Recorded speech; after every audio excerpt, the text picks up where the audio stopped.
ఈ డబ్బులు బదలాయించింది కాబట్టి ఇక్కడ కాంగ్రెస్ నాయకులకు కూడా ఎటువంటి సంబంధం ఉంది ఈ స్కామ్కి సంబంధించి వాళ్ళు చెప్పాల్సినటువంటి అవసరం ఉన్నది. తెలంగాణ కాంగ్రెస్ నాయకులు చెప్పాలి, బీజేపీ నాయకులు కూడా చెప్పాలి. ఎందుకంటే ఈడీ సిబిఐ కేసు రిజిస్టర్ చేసింది, ఈడీ విచారిస్తుంది. బీజేపీ నాయకులు కూడా చెప్పాలి. ఎందుకు మాట్లాడతలేరు? కాంగ్రెస్ పార్టీ అక్కడ స్కామ్ చేసింది. కర్ణాటకలో ఉన్నది కాంగ్రెస్ ప్రభుత్వము, ఇక్కడ ఉన్నది కాంగ్రెస్ ప్రభుత్వం. అక్కడ ప్రభుత్వ డబ్బులు ఇక్కడ ప్రైవేట్ వ్యక్తుల బ్యాంకులోకి వచ్చినాయి. బీజేపీ కూడా సమాధానం చెప్పాలి. ఇది bank account details of V6 business solutions 4.5 కోట్లు ట్రాన్స్ఫర్ అయింది, అఫీషియల్ స్టేట్మెంట్. తర్వాత తెలంగాణలో హైదరాబాద్కు సంబంధించినటువంటి వ్యక్తిని ఈ వాల్మీకి స్కామ్లో అరెస్ట్ చేయడం జరిగింది. సత్యనారాయణ వర్మ, చంద్రమోహన్ వీళ్ళని అరెస్ట్ చేశారు ఈ స్కామ్కి సంబంధించి తెలంగాణ నుంచి, హైదరాబాద్ నుంచి. వీళ్ళెవరో, వీళ్ళకి కాంగ్రెస్ పార్టీ నాయకులకు ఉన్న సంబంధం ఏందో బయటికి రావాలి.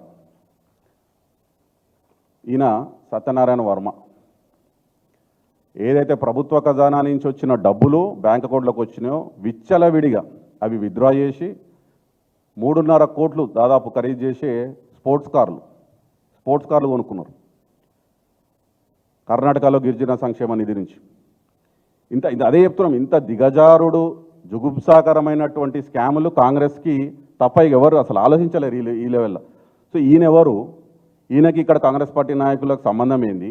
ఈ 45 కోట్లు ఏవైతే 9 బ్యాంక్ అకౌంట్లలోకి తెలంగాణలోకి వచ్చినాయో అందులో చాలా మటుకు క్యాష్ విత్డ్రావల్ జరిగింది. ఈడీ వచ్చి దాదాపు 8 కోట్లు రైడ్ చేసి రికవర్ చేసినారు. బంగారం షాపులలో కూడా ఈ అమౌంట్ చేరిందని చెప్పి వాళ్ళు ఎస్ఐటీ కానీ ఈడీ కానీ బయట ప్రచారం చేసిరు. వాళ్ళంటే అఫీషియల్గా చెప్తారు. ఈ వ్యక్తి 35 కిలోల బంగారం కొనుక్కున్నాడు ఈ డబ్బులతోని తెలంగాణలో. హవాలా అకౌంట్లకు డబ్బులు రావాలి, గోల్డ్ షాప్లకు రావాలి. ఆ గోల్డ్ షాప్లకు వెళ్ళి అమౌంట్ విత్డ్రా చేయకుండా వాళ్ళ అకౌంట్లకు వెళ్ళి గోల్డ్ తీసుకోవాలి. ఆ గోల్డ్ని మళ్ళీ బ్లాక్ మార్కెట్లో అమ్మి ఆ వచ్చిన డబ్బులు ఎలక్షన్లలో ఖర్చు పెట్టాలి కాంగ్రెస్ పార్టీ. ఇది జరిగిన తతంగం. నేను ఎందుకు చెప్తున్నా అంటే ఎలక్షన్లలో ఖర్చు పెట్టిర్రు అని. మీరు డేట్ చూడండి. ఎప్పుడైతే ఈ స్కామ్ జరిగిందో అమౌంట్ ట్రాన్స్ఫర్ అయింది March 30th and April 23rd మధ్యలో తెలంగాణకు వచ్చింది కర్ణాటక నుంచి. March 30 and April 23rd. మన దగ్గర తెలంగాణలో లోక్సభ ఎన్నికల్లో అయింది May 13th. అంటే కరెక్ట్గా ఒక 20 రోజుల ముందు, 20 రోజులు, 25 రోజులు, 30 రోజుల ముందు ఈ డబ్బులు వచ్చినాయి. సరే, వచ్చిన డబ్బులు కొంతవరకు గోల్డ్ షాప్లకు పోయినాయి, కొంతవరకు బార్ షాప్లకు పోయినాయి, వైన్ షాప్లకు పోయినాయి. ఆ వైన్ షాపుల నుంచి అడ్డగోలుగా ఎన్నికల కొరకు మద్యం పంచడానికి కూడా వాడిన తతంగం ఇది, ఈ స్కామ్ ఇది. మేము ఉట్టిగానే చెప్తలేము, ఇవన్నీ నేషనల్ న్యూస్లో వచ్చినాయి. ఈడీ స్టేట్మెంట్ ఇచ్చింది, సిఐడి ఇచ్చింది, సిట్ ఇచ్చింది. వాటి ప్రకారంగానే అంటే ఇంత పెద్ద స్కామ్ జరిగి తెలంగాణలో ఇంత తతంగం జరిగితే ఇక్కడ ప్రజలకు తెలియకపోవడం ఆశ్చర్యం. మీడియా ఇక్కడ రిపోర్ట్ చేయకపోవడం, ప్రజలకు తెలియకపోవడం, ఇక్కడ కాంగ్రెస్ నాయకులు తేలుగుట్టిన దొంగల్లాగా ఉండడం, ఇవన్నీ ఇప్పుడన్నా బయటికి రావాలి. 3 నెలల తర్వాతనైనా రావాల్సినటువంటి అవసరం ఉన్నది. మద్యం పంపిణీ చేసారు, ఎందుకంటే ఆ డబ్బులు గోల్డ్ షాప్లకి, బార్ షాప్లకి పోయి ఆ డబ్బుల్ని విత్డ్రా చేసినంత వరకు విత్డ్రా చేసి ఎన్నికలలో కూడా వాడారు. ఆ స్కామ్ నుంచి వచ్చిన డబ్బులు ఎన్నికల్లో డబ్బులు పంచడానికో దేనికో కాంగ్రెస్ పార్టీ వాడింది. It's clearly out. ఇన్వెస్టిగేషన్ ఏజెన్సీసే చెప్తున్నాయి ఆ డబ్బును ఎట్లా ఖర్చు పెట్టిర్రు అని ఈ స్కామ్ చేసి. ఇదంతా అయిపోతే చివరిగా మేము అడిగేది ఏంటంటే, ఈ పెద్ద స్కామ్ జరిగింది, తెలంగాణలో వ్యక్తులు ఇన్వాల్వ్ అయినరు, చేసింది కాంగ్రెస్ పార్టీ కర్ణాటకలో, ముఖ్యమంత్రి ఒప్పుకున్నారు. ఇక్కడ వ్యక్తులు కాంగ్రెస్ పార్టీకి ఏం సంబంధము, ఇక్కడ కాంగ్రెస్ నాయకులకు ఈ V6 బిజినెస్ సొల్యూషన్స్ ఇట్లాంటి కంపెనీస్ ఎవరివి, వాళ్ళకి ఏం పాత్ర ఉంది ఈ స్కామ్లో అనేది తెలవాల్సినటువంటి అవసరం ఉన్నది. ఈయన సతీష్ జారకిహోలీ గారు, ఈయన కర్ణాటకలో మంత్రి, కర్ణాటక ప్రభుత్వంలో ఒక మంత్రి. ఈయన ఇచ్చిన స్టేట్మెంట్ ఇది.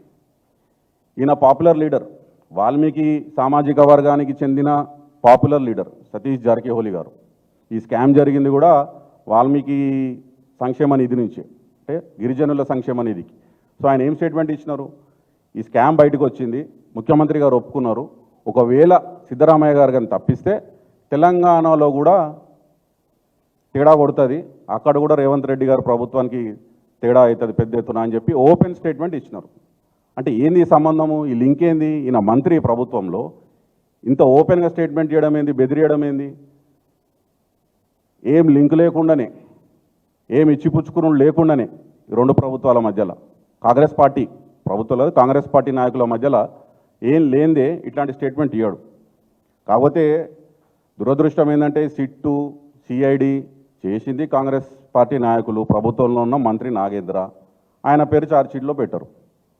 ఒక ఉద్యోగి చనిపోయిండు ఆత్మహత్య చేసుకొని, ఈయన పేరు రాసి చనిపోయిండు. ఈయన ఒత్తిడి వల్ల, ఈ మంత్రి ఒత్తిడి వల్లనే నేను ఈ స్కామ్లోకి, ఈ అకౌంట్స్ బదలాయించుడులో నా మీద ఒత్తిడి ఉంది, తీవ్ర ఒత్తిడి, నేను తట్టుకోలేకపోతున్నాను, ఆయన సూసైడ్ చేసుకున్నాడు. కానీ ఈయన మీద మాత్రం ఛార్జ్షీట్లో పేరు రాదు. సో మేము ఆఖరిగా అడిగేది ఏంటి అంటే, బీఆర్ఎస్ పార్టీగా ప్రజల పక్షాన తెలంగాణకి సంబంధించిన కాంగ్రెస్ పార్టీ ఇందులో రోల్ ఏంది బయట చెప్పాలి, పబ్లిక్కి తెలవాలి. ఈడీ కూడా ఇన్వాల్వ్ అయింది కాబట్టి, ఈడీ ఇన్వెస్టిగేషన్ జరుగుతుంది కాబట్టి భారతీయ జనతా పార్టీ నాయకులు కూడా ఎందుకు మాట్లాడతలేరు? ఓ హైడ్రా హైడ్రా అని హైడ్రామా ఎగురుకుంటూ వచ్చి ప్రెస్ మీట్లు పెట్టి లా పాయింట్లు, లీగల్ పాయింట్లు మాట్లాడే పెద్ద పెద్ద తెలివైన బీజేపీ నాయకులు దీని గురించి ఎందుకు మాట్లాడతలేరు?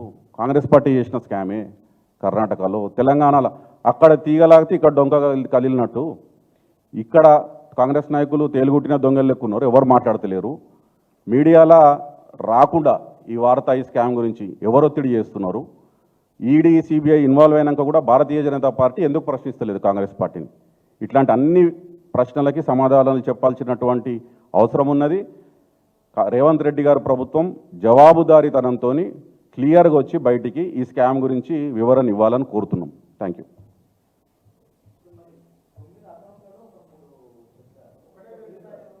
ఉన్నాయి, మీకు చెప్తాను. అవును ఉన్నాయి, ఇందులో ఇక్కడ ఉన్నాయి చూడండి. అంటే ఇవి మనకు తెలియదు కదా. System and services company, skill map training services private limited, swap design private limited, RAM enterprises, GN industries, novel security services private limited, Sujal enterprises, grab services private limited. ఇవన్నీ చూస్తే డొల్ల కంపెనీలు లెక్కనే ఉన్నాయి.